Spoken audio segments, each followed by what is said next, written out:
Hello friends, வணக்கம். மனைவி இருந்தால் கணவனுக்கு துரோகம் பண்ணுறாங்க, அதை பற்றி நீங்கள் பேசவே மாட்டேன்றீங்க அப்படின்னு சொல்கிறீங்க. அதாவது மனைவிகள் ஆலோசனையில் வைக்கக்கூடிய விஷயம், என்னுடைய கணவர் ரொமான்ஸாக நடந்துக்கல, அன்பாக பேசலை, என்னை பற்றி கேர் பண்ணுறதில்ல, அதனால நான் வெளியில் ஒரு உறவை தேடி போனேன் அப்படின்னு சொல்கிறாங்க.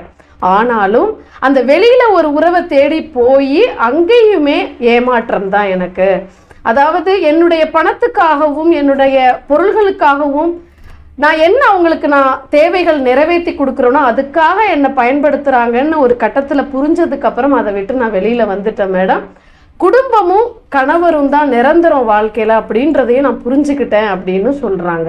இதை தாண்டி கணவர்கள் உங்ககிட்ட அன்பாக நடந்துக்கலை, முக்கியத்துவம் கொடுக்கலன்னு நீங்கள் உணரும் போது கணவர்ன்ற பொறுப்பு அடைஞ்சதுக்கு அப்புறம் அதற்கான சூழ்நிலையே அவங்களுக்கு அமையறதில்லைன்னு தான் நம்ம இந்த இடத்துல ஒரு மனைவியா புரிஞ்சுக்கணும்னு சொல்றேன்.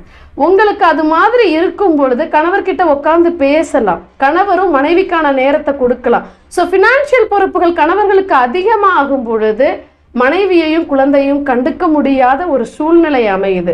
அந்த சூழ்நிலையில குடும்பத்துல நிறைய தவறுகள் நடக்குது.